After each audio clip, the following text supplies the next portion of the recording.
राधे राधे, जय श्री कृष्णा। दोस्तों, आपके अपने चैनल रीता शुक्ला में आपका बहुत बहुत स्वागत है। माँ भगवती दुर्गा की कृपा सदैव आप पर और आपके समस्त परिवार पर बनी रहे। दोस्तों, अमावस्या तिथि इस बार 2 दिन रही है, 19 नवंबर को भी और 20 नवंबर को भी, और दोनों दिन ही अमावस्या मान्य होगी। सूर्योदयकालीन अमावस्या 20 नवंबर 2025 गुरुवार को है, तो स्नान दान के लिए गुरुवार की अमावस्या अर्थात सूर्योदयकालीन अमावस्या श्रेष्ठ है। इसके अलावा अगहन मास का गुरुवार सर्वाधिक श्रेष्ठ माना जाता है। माता लक्ष्मी की आराधना के लिए बहुत विशेष दिन होता है। अगहन गुरुवार बहुत से भक्त हैं जो कि व्रत धारण करते हैं, और जो भक्त व्रत नहीं कर पाते हैं उन्हें भी आज के दिन विधि विधान से माता लक्ष्मी की आराधना अवश्य करनी चाहिए, क्योंकि यह अत्यंत ही श्रेष्ठ और दुर्लभ सहयोग आपको प्राप्त हो रहा है। अगहन गुरुवार और अमावस्या तिथि का, क्योंकि अमावस्या तिथि माता लक्ष्मी को विशेष रूप से प्रिय है। अमावस्या के दिन हम माता लक्ष्मी की आराधना करते हैं, तो माँ लक्ष्मी का वास स्थायी रूप से हमारे घर में रहता है। तो माघशीर्ष मास की अमावस्या और अगहन गुरुवार के इस दुर्लभ संयोग में पितरों की कृपा के साथ ही माता लक्ष्मी की विशेष कृपा भी हमें प्राप्त होगी। लेकिन इसके लिए कुछ विशेष नियमों का पालन करना, कुछ विशेष उपाय करना श्रेष्ठ रहेगा। तो आज की वीडियो में आप जानेंगे ऐसे ही कुछ बहुत ही छोटे छोटे आसान उपाय, जिन्हें करके माता लक्ष्मी की विशेष कृपा आपको प्राप्त होगी और श्री हरि विष्णु सहित माता लक्ष्मी का स्थिरवास आपके घर में होगा और आपके पितरों का विशेष आशीर्वाद, विशेष कृपा आपको प्राप्त होगी। तो बहुत सारी परेशानियों से आपको मुक्ति मिलने वाली है। इन उपायों को करने से घर में बरकत भी होगी, घर में धन समृद्धि का आगमन भी होगा। किसी भी प्रकार की परेशानी आपके जीवन में है, जैसे कि अगर आप धन प्राप्ति के लिए परेशान हैं, धन आगमन में बहुत सारी परेशानियां हैं, घर में बरकत नहीं होती है, या फिर घर में बहुत अधिक बीमारियां रहती हैं, कलह कलेश बहुत अधिक रहता है, दाम्पत्य जीवन में परेशानियां हैं, या फिर किसी भी प्रकार का ग्रह दोष, वास्तु दोष या फिर पितृ दोष है, तो इन सभी प्रकार की परेशानियों से इन उपायों को करने से आपको निश्चित ही मुक्ति मिलेगी। तो यह उपाय आपको करने हैं गुरुवार अमावस्या तिथि पर। तो आज की वीडियो में बहुत ही छोटे छोटे उपाय शेयर करूंगी। इसके अलावा स्नान दान पूजा का शुभ मुहूर्त क्या है, यह जानकारी भी आपको आज की वीडियो में शेयर करूंगी। तो वीडियो को पूरा जरूर देखिए, और अगर आपको वीडियो अच्छी लगी, थोड़ी सी भी आपके लिए यूज़फुल हो, तो वीडियो को लाइक ज़रूर कीजिएगा, क्योंकि आपके लाइक, आपके कमेंट्स मेरे लिए बहुत महत्वपूर्ण होते हैं। यह एकमात्र जरिया है जिनसे मुझे पता चलता है कि आपको यह वीडियो अच्छी लगती है और आपके लिए यह वीडियो उपयोगी है। तो अगर वीडियो अच्छी लगे तो लाइक तो ज़रूर ही किया कीजिए। तो सबसे पहले जानते हैं कि 20 नवंबर 2025 का शुभ मुहूर्त क्या है। तो देखिए, अमावस्या तिथि का प्रारंभ 19 नवंबर 2025 सुबह 9:43 पर हुआ है, और इस तिथि का समापन होगा 20 नवंबर 2025 को दोपहर में 12:17 पर। सुबह से लेकर दोपहर तक अमावस्या तिथि है, इसीलिए पूरे दिन और रात्रि की अमावस्या तिथि मान्य होगी। और 20 नवंबर को सूर्योदय काल का समय है सुबह 6:48 पर, और सूर्यास्त का समय होगा शाम को 5:36 पर। अमावस्या तिथि पर ब्रह्म मुहूर्त में स्नान करना चाहिए, और ब्रह्म मुहूर्त का समय है सुबह 4:50 से सुबह 5:50 तक। तो ब्रह्म मुहूर्त में आप स्नान कर सकते हैं, पूजा भी कर सकते हैं, और चाहे तो दान भी कर सकते हैं। वैसे दान आप चाहे तो सूर्योदय के बाद भी कर सकते हैं, क्योंकि देखिए ब्रह्म मुहूर्त का समय तो बहुत थोड़ा सा समय है। इसमें आप स्नान करेंगे, पूजा करेंगे, तो दान के लिए समय ना भी मिले तो भी परेशान नहीं होना है। दान आप सूर्योदय काल के बाद भी कर सकते हैं। मतलब देखिए, अमावस्या तिथि 12:17 पर दोपहर में समाप्त हो रही है, तो कोशिश कीजिए इससे पहले आप दान कर दीजिए। वैसे दान तो आप पूरे दिन में कभी भी कर सकते हैं, लेकिन एक विशेष तिथि का जो समय होता है उस समय में दान करना श्रेष्ठ होता है। बाकी सूर्योदयकालीन अमावस्या है तो पूरे दिन की अमावस्या मान्य होगी, इसमें कहीं कोई संचय नहीं है। बात करें अमृतकाल की, तो अमृतकाल का समय है सुबह 2:14 से सुबह 4:02 तक। और अमृतकाल में अगर हम पूजा पाठ करते हैं, मंत्र जप करते हैं, तो उसका फल हमें जन्म जन्मांतर तक प्राप्त होता है, क्योंकि अमृत काल में जो भी हम शुभ कार्य करते हैं उसका फल हमें अमृत के समान प्राप्त होता है, अर्थात जन्म जन्मांतर तक प्राप्त होता है।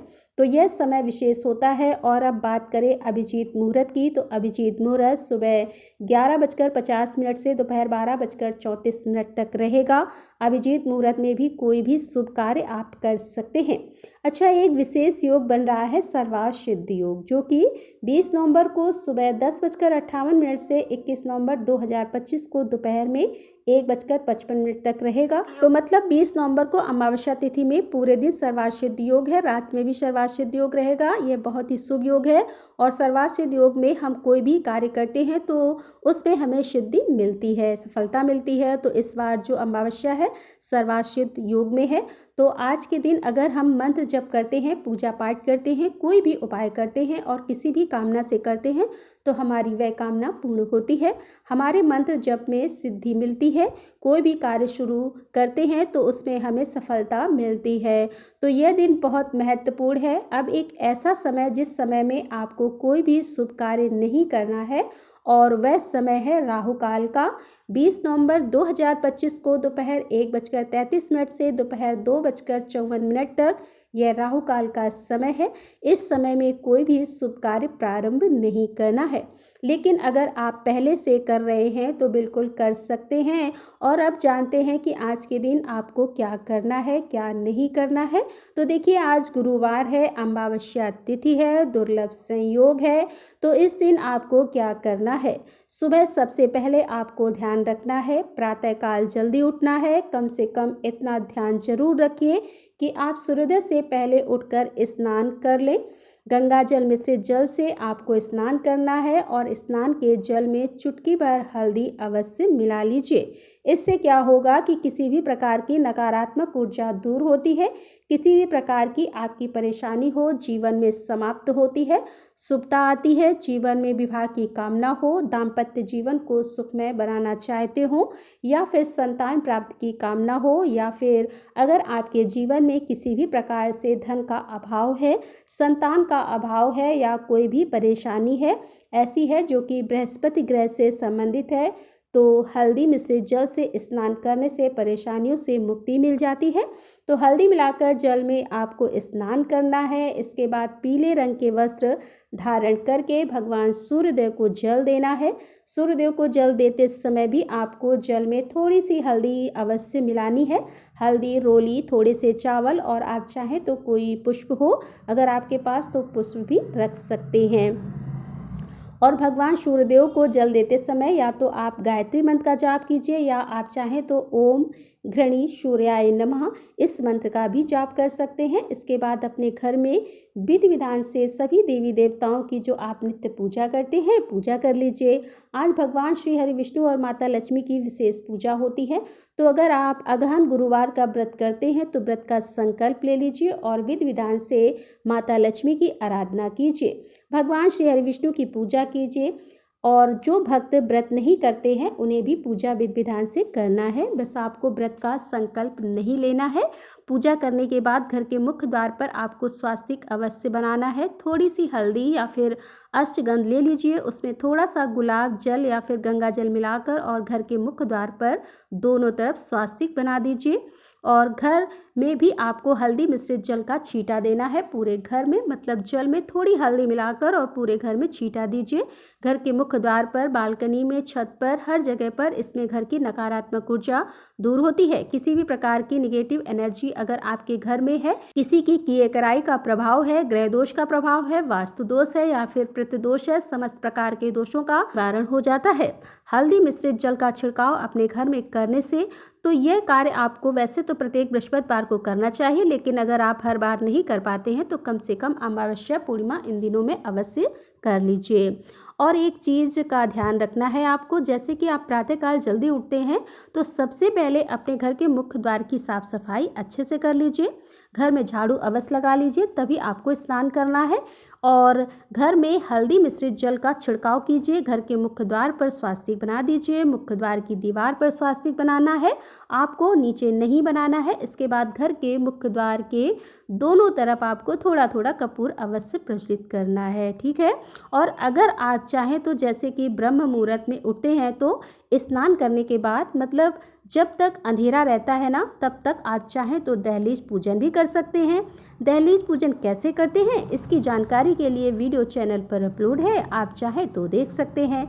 और गुरुवार और अमावस्या तिथि के इस दुर्लभ संयोग में आपके घर में जो तुलसी विराजित हैं उनकी आपको विधि विधान से पूजा करनी है। अच्छा, तुलसी की जड़ में थोड़ा सा हल्दी और थोड़ा सा दूध अवश्य अर्पित करना है, मतलब बिल्कुल थोड़ा सा दूध, जैसे कि 1-2 बूंद दूध ले सकते हैं या फिर आधा चम्मच दूध ले लीजिए। कच्चा दूध चाहिए होगा, गाय का मिले तो सर्वाधिक श्रेष्ठ है, वरना गाय का ना मिले तो जो भी दूध आपके पास उपलब्ध हो, कच्चा हो, और उसमें आप थोड़ा सा गंगा जल मिलाकर अर्पित कर सकते हैं। फिर जल अर्पित कीजिए और फिर धूप दीप अक्षत पुष्प अर्पित करके विधि विधान से तुलसी महारानी की पूजा कीजिए। बृहस्पतिवार के दिन केले के पौधे की पूजा विशेष रूप से की जाती है, तो केले के पौधे में हल्दी मिश्रित जल अर्पित कीजिए। धूप दीप अर्पित करके केले के पौधे की पूजा कीजिए। आज केले के पौधे में अगर आप पीला धागा बांधते हैं तो इससे आपके जीवन की परेशानियों से मुक्ति मिलती है। आप चाहें तो अपनी कामना करते हुए पीला धागा बांध सकते हैं, या फिर बिना किसी कामना के सिर्फ भगवान श्री हरि विष्णु की कृपा आपको प्राप्त हो, इस प्रकार से मन में भाव करके पीला धागा बांध दीजिए और उनसे प्रार्थना कर लीजिए कि परिक्रमा कर लीजिए। और अच्छा, परिक्रमा कितनी बार करें? देखिए, परिक्रमा करते हैं हम 4 बार, मतलब किसी भी पौधे की या वृक्ष की परिक्रमा कम से कम 4 बार अवश्य करनी चाहिए, चाहे पीपल हो, केला हो या फिर तुलसी महारानी हो। ठीक है, घर के आसपास पीपल का वृक्ष है तो अमावस्या तिथि पर पीपल का पूजन अत्यंत आवश्यक है। पीपल की जड़ में आपको थोड़ा सा कच्चा दूध अर्पित करना है, मतलब देखिए कि एक पात्र लेना है आपको। ठीक है, पीतल का रखिए या फिर स्टील का भी ले सकते हैं, वैसे पीतल का सर्वाधिक श्रेष्ठ रहता है। पात्र में आपको थोड़ा सा गंगा जल डालना है, फिर जल से भर दीजिए और थोड़ा सा कच्चा दूध डाल दीजिए। अगर आपके पास उपलब्ध हो तो अब इसी में आपको थोड़े से काले तिल, थोड़े से अक्षत और थोड़ा सा शहद या फिर बतासा मिश्रित, जो भी चीज़ आपके पास उपलब्ध हो वह आप उसमें डाल दीजिए और यह जल आपको अर्पित करना है पीपल की जड़ में। अगर आपके पास पुष्प हैं तो सफ़ेद या फिर पीले रंग के पुष्प भी ले सकते हैं और उसी जल के पात्र में आपको एक सिक्का डालना है। आप चाहें तो परिवार में जितने भी सदस्य हैं सभी के हाथों से एक एक सिक्का उस जल में डलवा कर भी अर्पित कर सकते हैं, जैसे भी संभव हो, लेकिन जल के पात्र में कम से कम एक सिक्का, चाहे 1 रुपये का हो, 5 का हो, जो भी सिक्का आपके पास उपलब्ध हो जरूर डाल दीजिएगा। फिर जल आपको अर्पित करना है पीपल के वृक्ष में। पीपल में जल अर्पित करते समय अपने पितरों का ध्यान कीजिए, शनिदेव का ध्यान कीजिए और इसके साथ ही श्री लक्ष्मी नारायण का ध्यान कीजिए और प्रार्थना कीजिए कि आपको आपके पितरों का आशीर्वाद प्राप्त हो और स्थायी रूप से श्री हरि विष्णु माता लक्ष्मी के साथ आपके घर में वास करे, निवास करे। इस प्रकार से प्रार्थना करते हुए आपको पीपल की पूजा करनी है और 4 बार परिक्रमा करना है। अच्छा, एक कार्य आपको और करना है, पीपल की जड़ में आपको थोड़ी सी हल्दी अवश्य अर्पित करना है। आज गुरुवार भी है और श्री हरि विष्णु का साक्षात स्वरूप माना जाता है पीपल का वृक्ष, तो आप चाहें तो साबुत हल्दी की गठान भी पीपल के वृक्ष के पास अर्पित कर सकते हैं। आपकी यदि कोई कामना हो तो मनोकामना करते हुए अर्पित कर सकते हैं या फिर निष्काम भाव से भगवान श्री हरि विष्णु और माता लक्ष्मी आपके ऊपर कृपा करें, आपके पितरों का आशीर्वाद आपको प्राप्त हो और आपका जीवन सुचारू रूप से मंगलमय तरीके से चलता रहे। इस प्रकार से प्रार्थना करके यह उपाय आप कर सकते हैं। अब देखिए, दीपदान पीपल में आपको सुबह भी करना है, चाहे तो शाम को भी कर सकते हैं। अमावस्या तिथि पर पीपल की पूजा का समय होगा सुबह 6:48 से सुबह 10 बजे तक। और पीपल में अगर आप शाम को दीपदान करना चाहते हैं तो ध्यान रखिए कि सूर्यास्त होने से पहले दीपदान जरूर कर लीजिए। सूर्यास्त होने के बाद पीपल के वृक्ष के पास आपको नहीं जाना है। ठीक है, केले के पौधे में या फिर तुलसी में भी आपको शाम को दीपदान अवश्य करना है। घर के आसपास कोई मंदिर है तो वहां जाकर दीपदान कर लीजिए। शिव जी का मंदिर हो, माता रानी का मंदिर हो, बजरंगबली का मंदिर हो, कोई भी मंदिर आपके घर के पास हो, किसी भी मंदिर में अगर हम दीपदान करते हैं अमावस्या तिथि पर तो हमारे जीवन से अंधेरे दूर होते हैं और कार्यों में आ रही बाधाओं से मुक्ति मिलती है। तो अब बात करें कि अमावस्या तिथि पर दान किन चीज़ों का करना है। तो देखिए, दान आप चाहें तो सीधा कर सकते हैं, जैसे कि आटा, दाल, सब्जियां, चावल, फल इत्यादि जो भी आपके पास उपलब्ध हो। कम से कम एक व्यक्ति के खाने की सामग्री का दान आपको अवश्य करना है। और गुरुवार के दिन अमावस्या तिथि है, तो ऐसे में अगर आपके घर में आसपास गाय हो तो गाय को आप गुड़ और रोटी खिला सकते हैं, या फिर आप चाहें तो आटे की लोइयाँ ले लीजिए, थोड़ी सी हल्दी मिला लीजिए उसमें, मतलब आटा गूंथते समय ही आपको थोड़ी सी हल्दी मिलानी है और थोड़ा सा गुड़ डाल दीजिए और गाय को खिला दीजिए। ऐसा कहा जाता है कि इस उपाय को करने से संतान प्राप्ति की कामना पूर्ण होती है। अगर दाम्पत्य जीवन में परेशानियां हो तो दाम्पत्य जीवन सुखमय होता है। विवाह की कामना हो तो विवाह की कामना भी पूर्ण होती है। और कारण बहुत आसान है समझना। 33 कोटि देवी देवताओं का वास होता है गौ माता में, तो गौ माता की सेवा से सभी प्रकार की कामनाएं पूर्ण होती हैं। इसके अलावा आप चाहें तो आज पीली वस्तुओं का दान कर सकते हैं, जैसे कि केले का दान कर सकते हैं किसी भी ब्राह्मण को, या फिर धर्म स्थान में दान कर सकते हैं, या फिर चने की दाल का दान कर सकते हैं। आप चाहें तो गुड़ का दान कर सकते हैं। दान आप ब्राह्मण को भी कर सकते हैं, गौ माता को भी खिला सकते हैं, या फिर कोई ज़रूरतमंद सुपात्र व्यक्ति हो तो उसे भी दान आप कर सकते हैं। जैसे भी उपलब्धता हो, अगहन गुरुवार का संध्या काल में माता लक्ष्मी की विशेष आराधना कीजिए। कम से कम 16 बार श्री सूक्त या फिर कनक धारा स्रोत का पाठ कीजिए। इससे माता लक्ष्मी की विशेष कृपा आपको प्राप्त होगी। और विष्णु सहस्त्र नाम का पाठ आपको जरूर करना है। और शाम के समय घर के मुख्य द्वार पर सरसों के तेल या फिर तिल के तेल का दीपदान करना है, घर के मुख्य द्वार के दक्षिण दिशा की तरफ। और यह दीपदान हमें करना है अपने पितरों की कृपा की प्राप्ति के लिए, उनकी प्रसन्नता के लिए। इसके अलावा आप क्या कर सकते हैं, देखिए आज के दिन आप चाहें तो घर के आसपास अगर चींटियों बिल में हो या फिर कोई भी वृक्ष हो तो उसके नीचे भी थोड़ा सा आटा भूनकर उसमें गुड़ मिलाकर और हल्दी डालकर आप चिड़ियों के निमित्त दे सकते हैं। तो थोड़ी सी रोटी, मीठी रोटी आप घर की छत पर डाल सकते हैं कौवे के निमित्त। और घर के आसपास कुत्ते होते हैं तो कुत्तों के लिए भी आप खाने की भोजन की व्यवस्था कर सकते हैं। दूध या फिर ब्रेड इत्यादि दे सकते हैं। अमावस्या तिथि पर जरूरतमंदों को दान देना, भूखों को भोजन करवाना, ब्राह्मणों की सेवा करना, जरूरतमंदों की सेवा करना सर्वाधिक श्रेष्ठ उपाय माना जाता है किसी भी प्रकार की परेशानी से मुक्ति पाने के लिए और घर में बरकत के लिए। तो ठीक है, तो अपनी इच्छा के अनुसार, सामर्थ्य के अनुसार इन उपायों में से जो भी उपाय आप कर सकते हैं जरूर कीजिए। तो नियमित और प्रत्येक अमावस्या पर आप यह उपाय कर सकते हैं। और बहुत से उपाय इसमें ऐसे भी हैं जो आप चाहें तो प्रतिदिन अपने नियम के अनुसार कर सकते हैं, जैसे कि चींटियों को आटा डालना, गाय को रोटी डालना, कुत्तों को भोजन देना और समय समय पर भूखों को भोजन करवाना। अपनी सुविधा के अनुसार जब भी आपको समय मिले तभी कर सकते हैं। तो इन उपायों को कीजिए, अपने जीवन को सुखमय बनाइए। घर में बरकत भी आती है और जीवन में सुख, शांति और सुकून भी मिलता है। और ये उपाय बहुत छोटे छोटे हैं, बिना किसी खर्च के आप ये उपाय कर सकते हैं। बहुत खर्चा नहीं है, बस अपने जीवन में, अपने रूटीन में थोड़ा सा परिवर्तन करना है। और प्रतिदिन इस चैनल पर सुबह सुबह पुराणों की कथाएं मिलती हैं, आपको सुनने को मंत्र मिलते हैं, तो आप लोग जरूर सुना कीजिए। उम्मीद करती हूँ यह वीडियो आपके लिए उपयोगी होगी। अगर वीडियो अच्छी लगी हो तो लाइक कीजिए, संभव हो तो शेयर भी कीजिए। और चैनल पर पहली बार आए हैं, अगर अभी तक आपने इस चैनल को सब्सक्राइब नहीं किया है तो आज की वीडियो अगर आपको अच्छी लगे तो चैनल को सब्सक्राइब करके बेल आइकन को जरूर प्रेस कर लीजिए। तो इससे यह होगा कि इस चैनल पर जो नई वीडियो अपलोड होगी उसकी नोटिफिकेशन आपको सही समय पर प्राप्त होगी। तो दोस्तों, मिलते हैं अगली वीडियो के साथ। तब तक के लिए राधे राधे, जय श्री कृष्णा, हर हर महादेव, जय भोलेनाथ।